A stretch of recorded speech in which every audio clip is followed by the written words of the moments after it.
Dawn was still hours away when Rear Admiral Keiji Shibazaki peered through his binoculars on that November morning in 1943, the 20th day of the month to be precise, watching the American fleet gather in the darkness beyond his fortress island.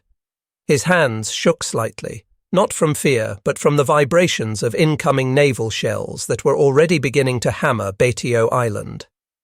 The man was confident, perhaps too confident, having declared to anyone who would listen that conquering Tarawa would require 1 million American soldiers working for a century.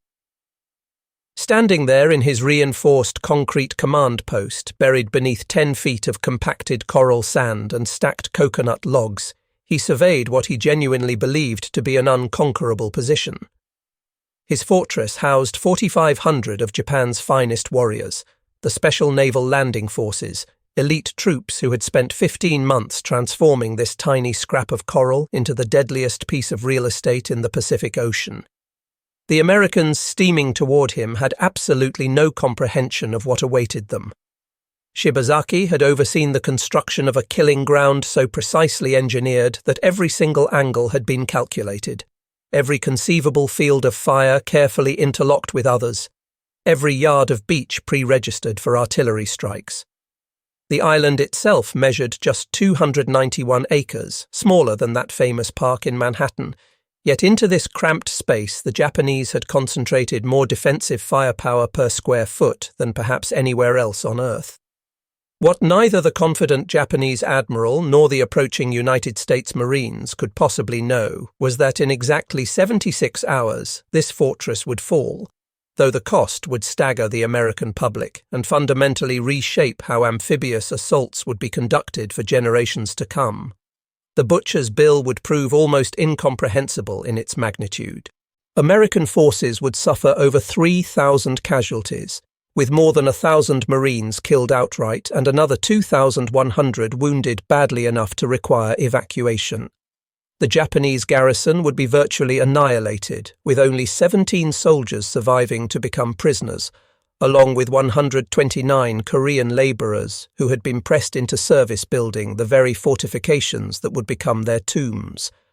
Nobody on either side understood they were about to participate in what would become the most concentrated expression of violence in modern military history, a battle that would generate more casualties per square yard than any engagement before or since. Betio Island stretched 3,800 yards in length and reached 600 yards at its widest point, with its highest elevation barely scraping 10 feet above the waterline at high tide. The Japanese had transformed every inch of this coral spit into a single integrated fortress that would have impressed even the French engineers who designed the Maginot Line. Beginning in September of 1942, Korean labourers working under Japanese engineers had constructed something unprecedented, an entire island converted into one massive fortification. The numbers were staggering when you really examined them.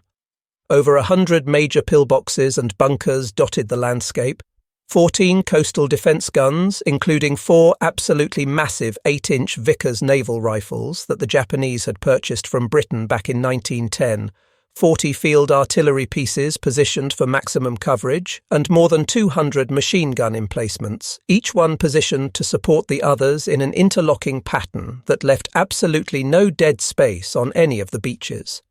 The construction methods themselves represented a masterwork of military engineering.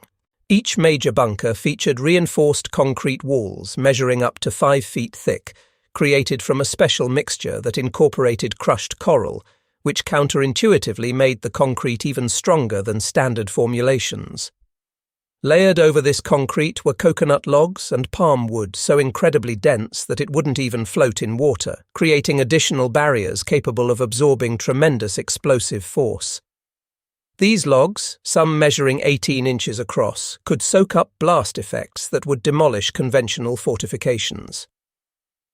Railroad rails, shipped from Japan at enormous expense, created internal frameworks designed to withstand direct hits from the heaviest naval guns. The entire defensive complex was then buried under sand and coral, in some places reaching 10 to 12 feet deep, which absorbed explosive energy better than virtually any modern material could. The Japanese had also deployed unique hexagonal steel pillboxes, some dating back to the Russo-Japanese War 4 decades earlier, providing additional defensive positions throughout the fortress. These steel structures, combined with the concrete emplacements, created a defensive network of truly extraordinary resilience. Aboard the USS Maryland, cruising 125 miles southwest of Tarawa, Major Michael Ryan stood on deck observing the armada surrounding his transport. This was the largest amphibious assault force America had assembled in the Pacific War up to that point. 17 aircraft carriers, 12 battleships, 8 heavy cruisers, 4 light cruisers, 66 destroyers, and 36 transport ships carrying the entire 2nd Marine Division, veterans of Guadalcanal, who genuinely believed they had already experienced the worst the Japanese military could throw at them. They were catastrophically wrong in that assumption. The intelligence briefings had been remarkably confident in their assessments. Rear Admiral Richmond Kelly Turner had essentially promised the Marines that the preliminary naval bombardment would be so thorough and devastating that they could practically walk ashore without facing serious opposition. The bombardment plan called for delivering thousands of shells over a 3-hour period, concentrating more explosive power on a single target than had been delivered in any previous Pacific operation. But some Marines harbored serious doubts about these optimistic predictions. Colonel David Shoup, designated to lead the assault waves, had studied every available aerial photograph until his vision blurred, and what he saw troubled him deeply. The island's defences weren't merely strong, they were geometrically perfect, clearly designed by someone who understood defensive warfare with mathematical precision. Even more troubling than the visible fortifications were the tides. The entire attack plan required a minimum 5-foot tide to carry the landing craft over the coral reef that completely surrounded Betio. The Navy confidently promised the tide would be sufficient for the operation. Major Frank Holland, a New Zealand officer who had lived in the Gilbert Islands for 15 years and knew these waters better than anyone, had issued stark warnings about something called the dodging tide, a neap tide phenomenon that could leave the reef completely exposed at the worst possible moment. His warnings about unpredictable tidal conditions had been duly noted in the operational plans, but largely dismissed by Navy tide experts who insisted their mathematical calculations were absolutely correct. When the bombardment commenced at 5:05 that morning, the battleship Maryland fired the opening salvo from her massive 16-inch guns. Within minutes, the pre-dawn darkness transformed into artificial daylight as hundreds of naval guns opened fire simultaneously. From the transport ships positioned 10 miles offshore, Marines watched in absolute awe as Betio Island completely disappeared under a churning cloud of smoke and fire that rose thousands of feet into the tropical air. The destruction played out for 3 solid hours. The battleships Colorado and Maryland pumped out hundreds of 16-inch shells. The Tennessee added its 14-inch shells in rapid succession. Light cruisers contributed 6-inch shells by the thousands. Destroyers fired continuously until their gun barrels glowed cherry red from the heat. In total, more than 3,000 shells struck the tiny island in those 3 hours. At 5:42, carrier aircraft added their weight to the bombardment. Dive bombers and torpedo bombers dropped their ordnance in carefully planned patterns designed to systematically destroy every marked defensive position on the island.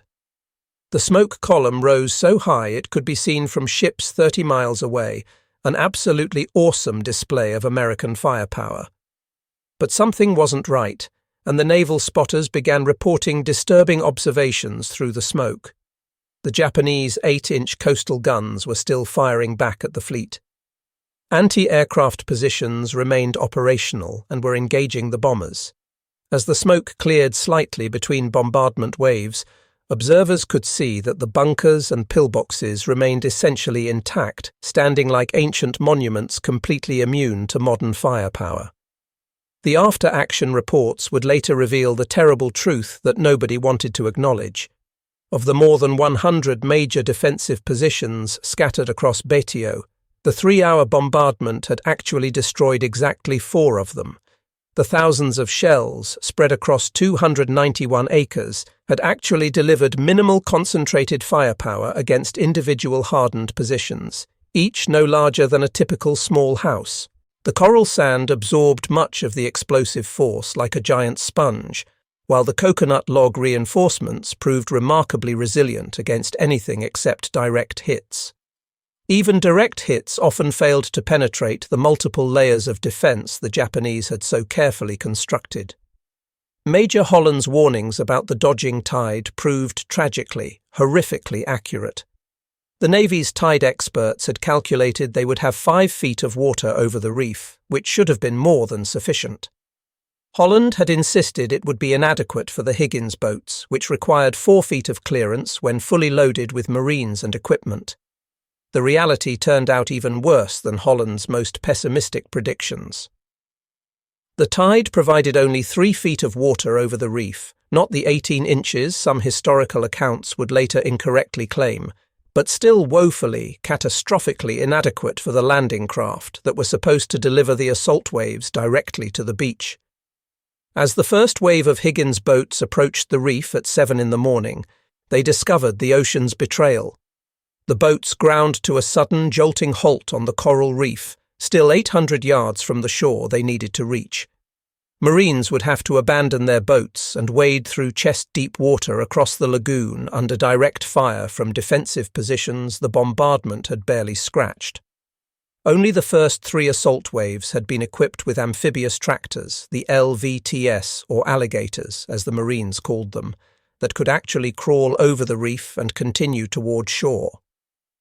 There were only 125 of these vehicles available, barely enough to transport 1,500 men in those initial waves.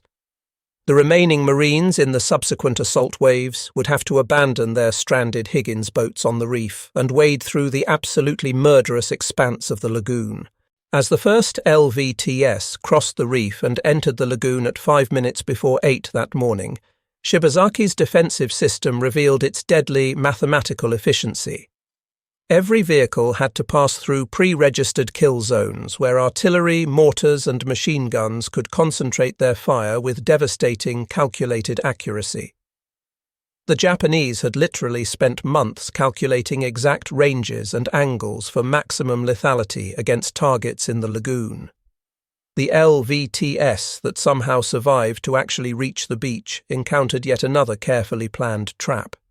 The seawall, a coconut log barrier standing 3 to 5 feet high, provided the only available cover on the entire beach. But the Japanese had positioned their bunkers to fire parallel along the wall, not perpendicular to it as conventional defensive doctrine would suggest. Marines huddling against the logs seeking protection were actually completely exposed to enfilading fire from multiple positions firing down the length of the wall. This seemingly counterintuitive placement demonstrated the sophisticated defensive planning that had gone into the fortress design. The Japanese understood that Americans would naturally seek cover behind the seawall, so they had deliberately designed their positions to kill men sheltering there. The statistics from just the first hour of combat stunned military observers monitoring the battle from command ships offshore. Of the 125 LVTS committed in the initial assault waves, 90 were destroyed or disabled in that first hour alone. The carefully designed interlocking fields of fire were working exactly as Shibazaki had intended, with each defensive position supporting the others in a lethal web of crossfire that left virtually no safe passage to the beach. The 4th, 5th and 6th waves discovered the true horror of amphibious assault against prepared defences when their turn came at 8:30.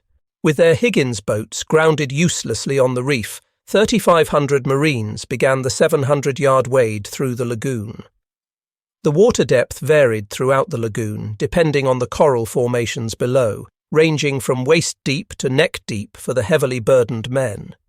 Each Marine carried 60 pounds of equipment, weapons, ammunition and supplies, which made moving through the water agonizingly slow.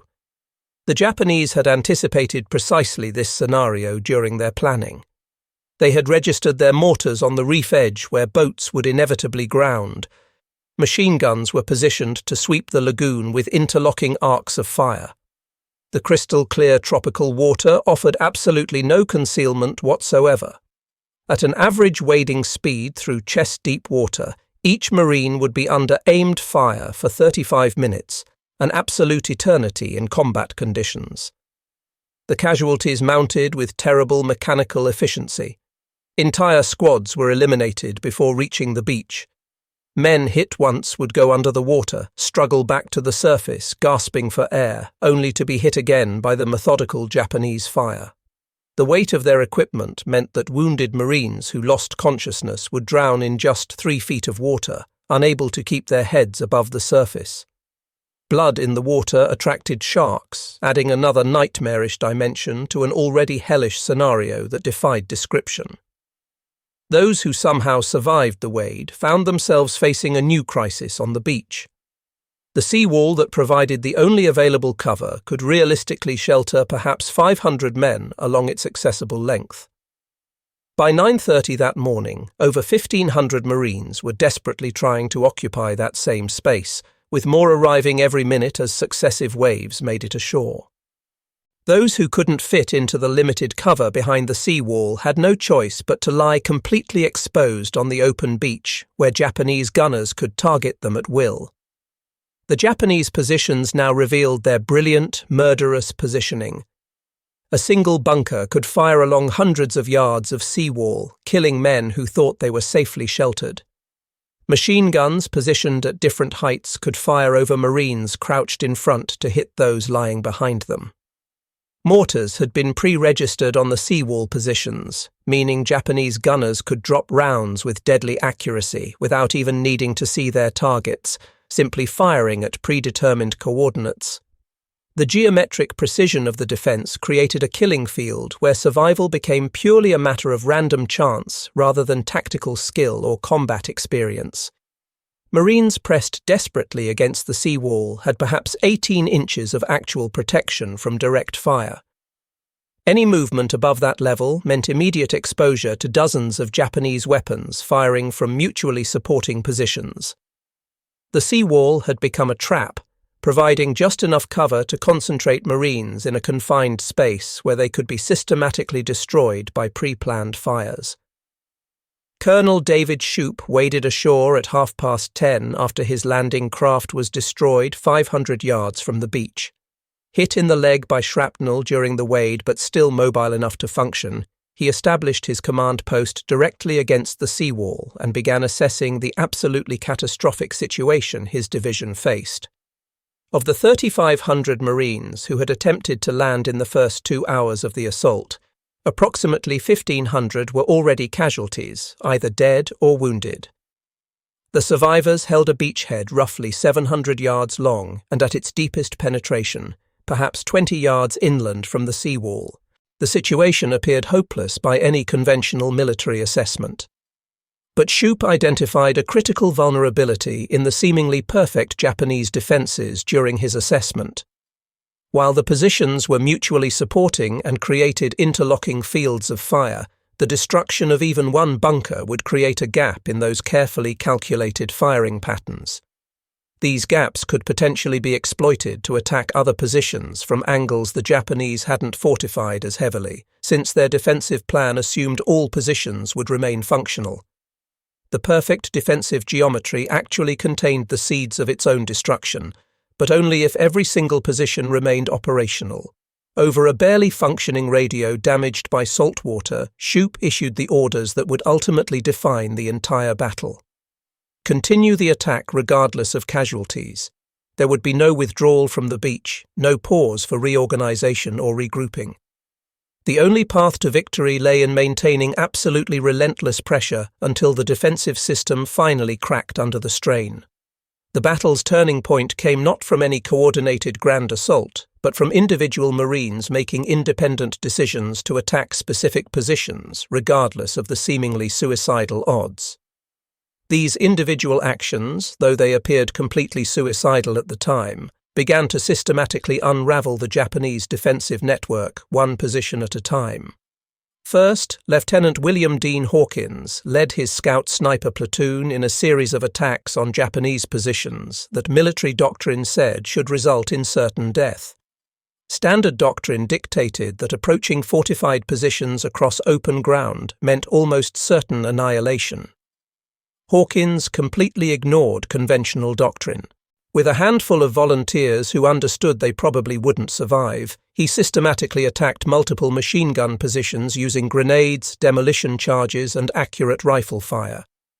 Though mortally wounded on November 21st, Hawkins had personally eliminated or neutralized 6 separate enemy positions before he died, creating crucial gaps in the Japanese defensive network that allowed other Marines to advance. Staff Sergeant William Bordelon, already wounded multiple times but refusing evacuation, assaulted 2 machine gun positions with demolition charges on November 20th. He successfully destroyed both positions before being killed while attacking a 3rd strongpoint. His actions eliminated a critical position that had been devastating Marines attempting to move along the seawall, opening a corridor for advance. First Lieutenant Alexander Bonnyman Jr., a combat engineer who had left a successful business career to enlist in the Marines, led the assault on the largest Japanese position on the island, a massive bomb-proof shelter that served as a command post and ammunition dump. On November 22nd, Bonnyman led Marines up the sand-covered slope on top of the bunker while under intense fire from multiple positions. Reaching the top, he stood fully exposed, deliberately drawing fire while shooting down into the bunker's entrances as his men brought up demolition charges to finish the job. He held that exposed position until killed by machine gun fire, but his sacrifice allowed the Marines to destroy this absolutely critical strongpoint that had been anchoring the Japanese defense. Inside the remaining Japanese bunkers at 2 in the afternoon, a terrible realization was spreading among the defenders. The Americans weren't responding to casualties the way military doctrine predicted they would. Units that had suffered 50% casualties, the theoretical point at which any military force loses combat effectiveness and should withdraw, were still advancing and attacking. The Marines were absorbing losses that should have caused complete collapse of unit cohesion, yet they continued attacking with undiminished determination. The Japanese had based their entire defensive concept on the assumption that any rational military force would cease attacking after suffering 30% casualties. The mathematical certainty of this principle had been built directly into their defensive planning and calculations. But the Marines were proving that human determination and will could completely overcome tactical logic and mathematical probability. The Japanese defenders, for all their meticulous preparation and brilliant engineering, had absolutely no response programmed for this variable in their calculations. Their perfect geometric defense required defenders to remain at their assigned positions, maintaining the interlocking fields of fire that made the system work. But as Marines systematically eliminated positions one by one through individual acts of courage, gaps appeared in the defensive network. Each gap allowed more Marines to advance into previously covered areas, which created more gaps, accelerating the systematic collapse of the entire defensive system through a cascading failure. By late afternoon at 4 o'clock, the rising tide finally allowed some landing craft to reach the beach directly, though many still grounded on the reef and required Marines to wade the final distance. Reinforcements began arriving in greater numbers, though they still faced intense fire crossing the lagoon. The beach, which had been a pure killing ground 6 hours earlier, was now a chaotic but at least functional landing zone as Marines consolidated their hard-won positions and pushed inland meter by bloody meter. Colonel Shoup, still commanding from his exposed position near the seawall despite his wounds and the constant enemy fire, coordinated the battle through runners, Marines who volunteered to carry messages across fire-swept ground between isolated units. The mortality rate for these runners was absolutely appalling, with most lasting only a few trips before being killed or wounded, but volunteers never ceased coming forward to replace the fallen.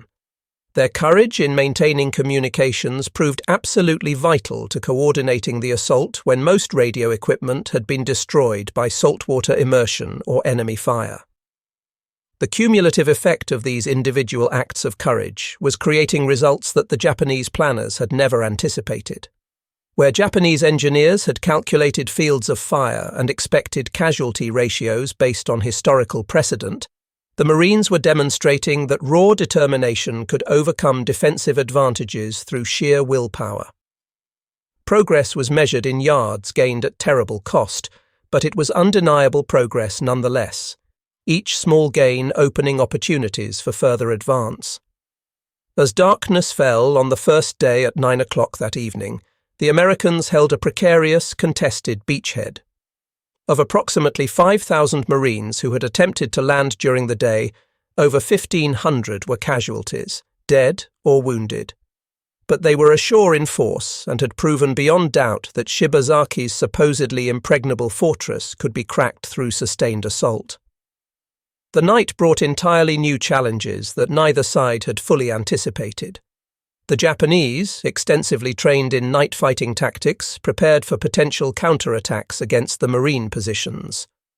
However, instead of launching the traditional massive banzai charge that American forces had come to expect, they conducted smaller probing attacks, attempting to infiltrate Marine lines and identify weak points for exploitation. The Marines, expecting a major night assault based on previous experience fighting the Japanese, remained on maximum alert throughout the night, every man awake and watching for movement. Colonel Shoup ordered his exhausted men to improve their positions as much as possible and prepare for the next day's fighting. Small groups of Marines continued to probe Japanese defences throughout the night, identifying weak points and gathering intelligence for the next day's planned assaults. The Marines discovered through these probing actions that their enemies, while absolutely formidable in prepared positions, were somewhat less effective in fluid night combat, where the advantages of fortification were minimized. Dawn on November 21st at 6 in the morning revealed both the horrific carnage of the first day and the fundamentally changed tactical situation. Marine reinforcements had successfully landed during the night despite continued enemy fire, bringing total American strength on the island to approximately 7,000 men. The Japanese, completely unable to reinforce or resupply their garrison, had lost an estimated 1,000 defenders in the first day's fighting. The balance was shifting, though the outcome remained far from certain. Major Michael Ryan led a crucial assault on Green Beach, located on Betio's western shore. This beach area was less heavily defended than the northern beaches where the main assault had occurred, simply because Japanese planners hadn't expected an attack from that direction. Ryan's forces landed with relatively lighter casualties compared to the first day's bloodbath and immediately began pushing east along the island's axis, attacking Japanese positions from directions they hadn't heavily fortified against because their defensive plan assumed attacks would come from the lagoon side. The systematic reduction of Japanese strongpoints accelerated significantly on the second day. Marines had learned costly but invaluable lessons about bunker assault through bitter experience. Each position required specific tactical solutions, either direct fire from the few Sherman tanks that had finally made it ashore intact, or combat engineers armed with demolition charges and flamethrowers getting close enough to destroy the position. The process was methodical, brutal and effective. Suppress the position with overwhelming covering fire, advance with demolitions while the enemy kept their heads down, destroy the position completely, then move to the next target in sequence. The assault on Admiral Shibazaki's command bunker at 2 in the afternoon became the battle's symbolic turning point, though nobody realized it at the time. The massive structure, built with concrete walls 5 feet thick and covered by literally tons of sand and coral, had multiple fighting positions and underground chambers that could hold 300 men in reasonable comfort. The assault required careful coordination between tanks, engineers and infantry working together. Sherman tanks fired point-blank into the bunker's firing apertures, while Marines provided suppressing fire against any Japanese attempting to engage the tanks. Engineers rushed forward with satchel charges, throwing them into any opening they could find. When these charges proved insufficient to breach the main structure, Marines brought up bulldozers and used them to push massive amounts of sand and coral against the bunker's entrances, effectively sealing the defenders inside their fortress. The final solution to reducing the command bunker was grimly effective. Hundreds of gallons of gasoline were poured into the bunker's ventilation system and ignited, creating a massive explosion and fire that killed an estimated 300 Japanese defenders trapped inside. Admiral Shibazaki himself most likely died in this bunker, though his body was never definitively identified among the charred remains recovered after the battle. The capture of Betio's airfield, the actual strategic reason for mounting this entire costly operation, occurred on the second day at 4:30 in the afternoon. The airfield, though damaged by the bombardment and fighting, was now within Marine-controlled territory and would soon be repaired for American use. The Japanese had concentrated their heaviest defences to protect this vital installation, but their assumption that Americans would prioritize capturing the airfield above all other objectives proved incorrect. The Marines had been willing to take massive casualties simply to establish any foothold on the island, then expand systematically, regardless of specific tactical objectives. This willingness to accept casualties for incremental gains, rather than focusing on capturing specific terrain features, had fundamentally broken the Japanese defensive concept, which assumed attackers would concentrate on obvious objectives like the airfield. By dawn on the third day, November 22nd, at 6 in the morning, Marines controlled approximately 2/3 of Betio Island. Japanese resistance had fragmented into isolated pockets, fighting without coordination or central command. Of the original 4,500 defenders, fewer than 1,000 remained alive, many of them wounded, and virtually all running critically low on ammunition after 2 days of continuous combat. These final defenders, knowing their situation was completely hopeless and that no relief was coming, fought with the desperate fury of men who had fully accepted death as inevitable. Each remaining pillbox had to be completely, utterly destroyed. Any position left only partially suppressed would resume firing once Marines moved past it, shooting them in the back. The solution was systematic, total annihilation of every position. Flamethrowers to clear the interior spaces, demolition charges to collapse the entire structure, then more flamethrower work to absolutely ensure no survivors remained who might reoccupy the position. The last major Japanese resistance centered on a complex of interconnected bunkers on Betio's eastern tail, an area designated simply as the Pocket by Marine intelligence officers. Approximately 500 Japanese defenders had created a final redoubt using the narrow tail of the island to concentrate their remaining firepower in a relatively small area that was difficult to outflank. The reduction of the Pocket required 14 solid hours of continuous grinding combat. Each bunker was subjected to the same methodical process that had proven effective. Tank fire to suppress the position and keep defenders from firing effectively, engineers with satchel charges to breach the fortifications, flamethrowers to clear the interior, and infantry to confirm complete elimination of the position. Marines advanced approximately 20 yards per hour through the Pocket, seemingly glacial progress, but actually faster than the first day's bloody crawl across the beaches had achieved. By nightfall on November 22nd, the Pocket had been systematically reduced and eliminated.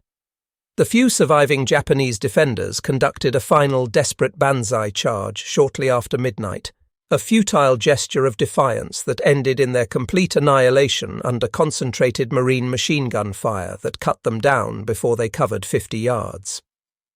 At 1:30 in the afternoon on November 23rd, after 76 hours of absolutely continuous combat, Betio Island was officially declared secure. The final accounting was absolutely staggering in its magnitude. Of 4,500 Japanese defenders who had occupied the fortress, only 17 Japanese soldiers survived to become prisoners of war. An additional 129 Korean labourers, who had been forced to work on constructing the fortifications and then forced to fight when the battle started, also survived the battle. The Japanese had achieved a 99.7% casualty rate, virtual complete annihilation of the entire garrison. American casualties totaled 1,009 Marines and 30 sailors killed in action, with 2,100 wounded seriously enough to require evacuation. In 76 hours of fighting, the 2nd Marine Division had suffered more total casualties than the entire Marine Corps had experienced in 6 months of fighting on Guadalcanal. The casualty rate exceeded 17%, the highest suffered by any American division in any Pacific battle up to that point in the war. But the strategic victory was absolutely complete and undeniable. The airfield was operational within days, supporting air operations throughout the Central Pacific Theater. More importantly for future operations, the lessons learned and written in marine blood on Tarawa's coral sand would save thousands of American lives in subsequent island assaults. The aftermath of Tarawa triggered the most comprehensive and thorough revision of amphibious warfare doctrine in American military history. Every single aspect of the battle was exhaustively analyzed, every failure meticulously documented, every success carefully studied for replication. The Navy acknowledged that its pre-invasion bombardment had been wholly, catastrophically inadequate for the task. Future operations would feature prolonged bombardments lasting days or even weeks rather than mere hours, using armor-piercing shells with delayed detonation fuses specifically designed to penetrate fortifications before detonating inside. Amphibious vehicles became standard equipment rather than experimental additions to the force.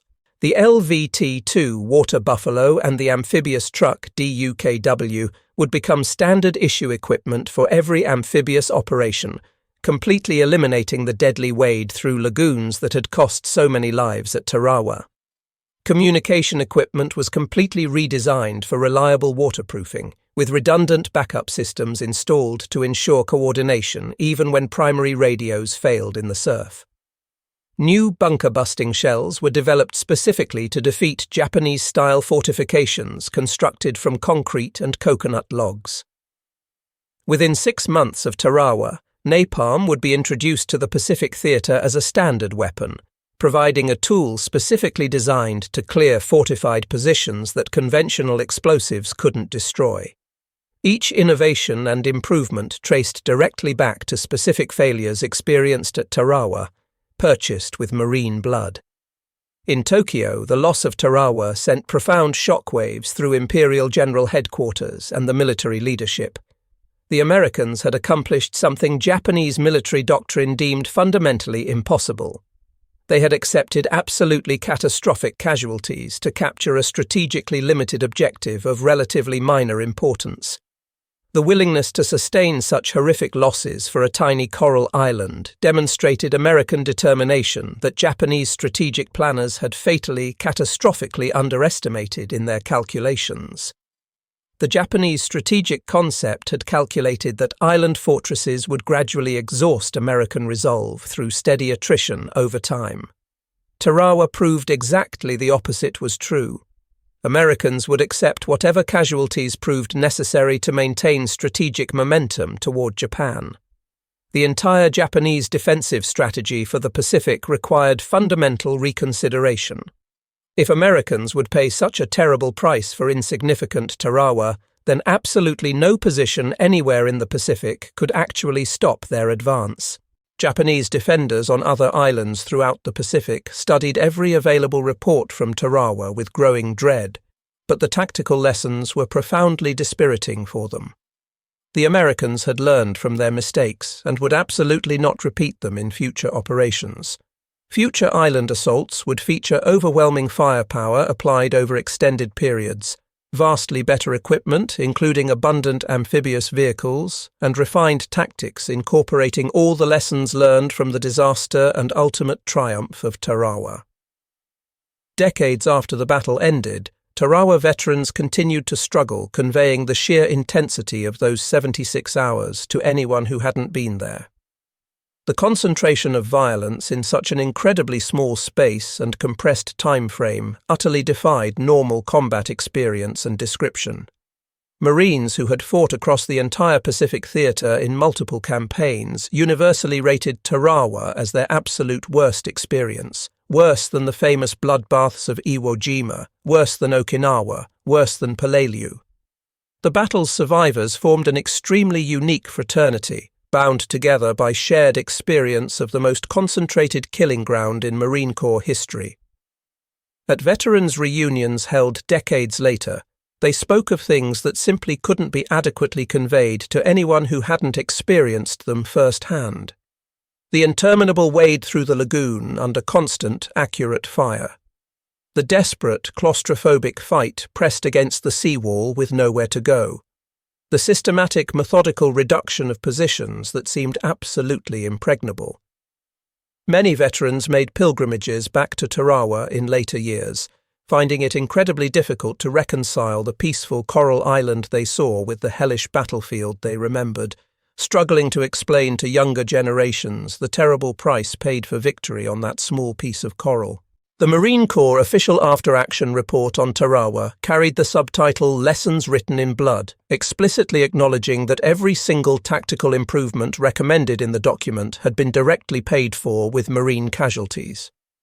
The comprehensive report identified 38 major lessons, each one linked to specific failures that had cost American lives. Among the most critical lessons learned was that area naval bombardment simply could not destroy point targets like individual bunkers. Future operations would require direct fire at specific positions for extended periods, rather than massive area bombardment. Aerial photography alone proved completely insufficient for developing accurate intelligence about defensive positions. Human reconnaissance, including specially trained swimmer scouts, was absolutely essential for future operations. Tide calculations had to account for absolute worst-case scenarios, with detailed contingency planning for unexpected conditions rather than relying on theoretical predictions. Communication equipment had to be completely waterproofed with multiple redundant systems built in from the start. Tank infantry coordination wasn't merely helpful, it was absolutely essential for effective bunker reduction. Specialized equipment like flamethrowers had to be available from the very first assault wave, rather than brought ashore later. Major General Julian Smith, commanding the 2nd Marine Division, added a deeply personal observation that captured the fundamental essence of Tarawa's meaning. Every single mistake made had been paid for in blood, but those terrible sacrifices had purchased invaluable knowledge that would save literally countless lives in future operations throughout the Pacific campaign. Within weeks of Tarawa's capture, its strategic value was conclusively proven beyond any doubt. Heavy B-24. Liberator bombers operating from the rebuilt and expanded airfield struck Japanese positions throughout the Marshall Islands, systematically softening them for the next phase of the American advance. Photo reconnaissance missions flying from Tarawa provided intelligence that proved absolutely invaluable for planning subsequent operations throughout the Central Pacific. But Tarawa's greatest value was fundamentally psychological rather than purely tactical or strategic. It had proven conclusively to the Japanese military that absolutely no position, regardless of how heavily fortified, could actually stop the American advance if the United States proved willing to pay whatever price victory demanded. This knowledge undermined Japanese morale throughout their Pacific garrisons, even as it simultaneously strengthened American resolve. The willingness to accept such horrific casualties for ultimate victory demonstrated a national determination that transcended purely tactical or strategic considerations. Admiral Chester Nimitz, Commander-in-Chief of the entire Pacific Fleet, later assessed that Tarawa represented the true turning point of the Pacific War, not because of any territory gained, but because of what it conclusively proved about American resolve and adaptability under fire. The road to Tokyo lay open if America possessed the will to travel it, regardless of whatever cost the journey might exact. 3 months after Tarawa, Marines assaulted the Marshall Islands using every single lesson learned from the earlier bloody battle. The contrast was absolutely dramatic and vindicated the sacrifice. Kwajalein Atoll, more heavily defended on paper than Tarawa, fell with only 1/5 the casualties. The island of Eniwetok, equally fortified by Japanese standards, was captured with minimal losses compared to Tarawa's absolute bloodbath. The key differences were systematic and built directly on Tarawa's lessons. Prolonged naval bombardment using armor-piercing shells actually destroyed Japanese defensive positions before the assault began, Abundant amphibious tractors completely eliminated the deadly reef crossing that had cost so many lives. Underwater demolition teams systematically cleared obstacles and provided accurate beach intelligence. Improved tank infantry coordination allowed rapid, efficient bunker reduction. Flamethrowers were available from the very first wave rather than being brought ashore later. Every single improvement traced directly back to failures experienced at Tarawa. The blood spilled on that tiny island had purchased tactical knowledge that fundamentally transformed American amphibious capabilities. Future operations would still prove costly, but never again would Marines face the perfect storm of failures and unpreparedness that had made Tarawa such an unparalleled killing ground. Beyond all the statistics and tactical analyses lay thousands of individual tragedies that defined Tarawa's true human cost. Of the 4 Marines awarded the Medal of Honor for actions during the battle, 3 died, earning their decorations. Hawkins, Bonnyman and Bordelon gave their lives attacking positions that seemed completely impregnable. Only Colonel Shoup survived to actually wear his medal, later becoming the 22nd Commandant of the Marine Corps. Thousands of Marines were wounded in ways that would affect them for their entire lives, both physically and psychologically. The extraordinary intensity of combat in such a compressed time and space left deep mental scars that wouldn't be fully understood for decades afterward. Post-traumatic stress disorder, not yet recognized or even named by the medical establishment, affected countless Tarawa veterans who struggled for years to process their experiences and reintegrate into civilian life. The Japanese defenders had fought with equal courage to the Americans, dying almost to the very last man for their emperor and homeland. Their defensive preparations had been absolutely brilliant, their resistance fanatical beyond description, their sacrifice virtually complete. Only 17 Japanese soldiers and 1 officer survived from the entire garrison, a testament to their absolute determination to fight to the death rather than accept the dishonor of surrender. The Korean laborers who survived represented another tragic dimension of the battle. Forced to build the fortifications, then forced to fight in the final battle against their will, they were victims of a war that wasn't their making.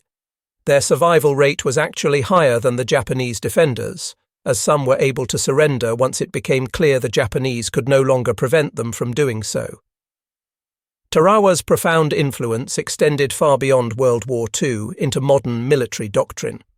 The battle became absolutely required study at military academies worldwide, examined not for any tactical brilliance, because there was precious little of that, but for what it revealed about determination defeating preparation.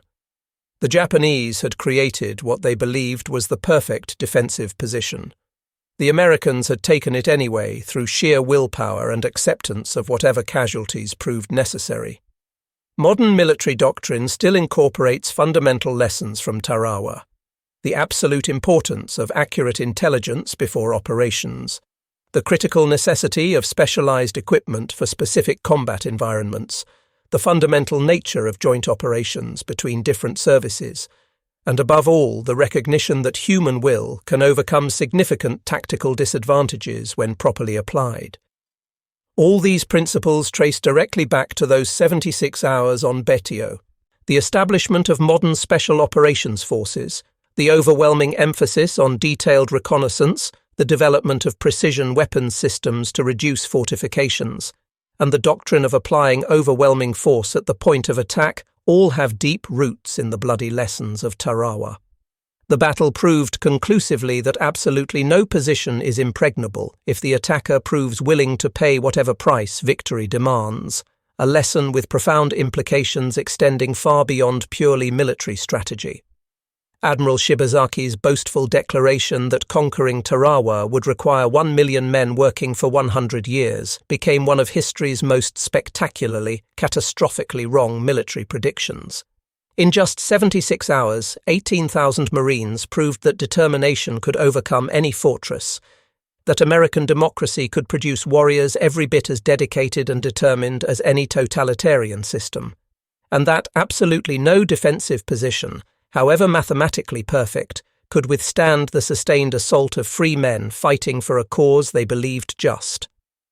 The arithmetic was brutal, but ultimately simple in its finality. 3,000 American casualties to eliminate 4,500 Japanese defenders and capture one small coral island. By any conventional tactical measure, the casualty ratio was completely unacceptable and suggested failure. But wars aren't won by tactical measurements alone, or even primarily. They're won by nations willing to pay whatever price victory demands. Tarawa proved Americans would pay that price without hesitation. The Japanese had built their entire Pacific strategy on the fundamental assumption that American democracy, with its inherent value for individual human life, simply couldn't sustain such catastrophic casualties over extended campaigns. They discovered through bitter experience that Americans, when thoroughly convinced of their cause's righteousness, would accept absolutely any losses necessary for ultimate victory. Tarawa stands as one of the most important and instructive battles in American military history, not for what was actually gained in immediate terms, one small airfield on a tiny island, but for what was learned through terrible sacrifice. The battle completely transformed American amphibious warfare doctrine, proved American resolve conclusively to both allies and enemies, and demonstrated beyond any doubt that absolutely no position anywhere in the Pacific was truly impregnable if America proved willing to pay whatever price victory demanded. The courage displayed by individual Marines at Tarawa became absolutely legendary throughout the military. Men who waded through hundreds of yards of fire-swept water when retreat would have been understandable. Men who attacked seemingly impregnable fortified positions with minimal cover. Men who continued advancing when survival itself seemed impossible. They proved that American fighting spirit could match absolutely anyone's under any conditions. Their sacrifice purchased not just victory at Tarawa, but invaluable knowledge that would save thousands of lives in all subsequent battles. Colonel David Shoup, reflecting on the battle many years later, provided perhaps the most succinct and powerful summary of what Tarawa meant. Shibazaki said 1 million Americans couldn't take Tarawa in 100 years. He was completely wrong. It took 18,000 Marines 76 hours. The difference between his confident calculation and actual reality was that he measured everything in concrete and steel and mathematical probabilities. We measured in determination and refused to accept defeat. The final enduring lesson of Tarawa transcends purely military history and tactics. It demonstrates conclusively that human will can overcome seemingly impossible odds through sustained effort. That people fighting for freedom will make absolutely extraordinary sacrifices when they believe them necessary. And that no tyranny, however brilliantly fortified, can ultimately stand against free people who are truly determined to prevail regardless of cost. In 76 hours of the most intense combat in modern military history, the Marines had accomplished far more than just capturing one small island. They had proven beyond any doubt that the road to Tokyo was open, that American resolve was fundamentally unbreakable, and that ultimate victory, however costly, was absolutely inevitable. Admiral Shibazaki had been catastrophically wrong about everything except one thing. The price would be absolutely terrible. But Americans proved willing to pay it without hesitation or complaint. The young men who had waded through that murderous lagoon, who had huddled desperately against the seawall, who had charged those supposedly impregnable positions, they had transformed the impossible into the inevitable through sheer determination. In doing so, they wrote one of the most heroic chapters in American military history, paid for in blood on the coral sands of a tiny Pacific island that most Americans had never heard of before, November 1943. A place called Tarawa.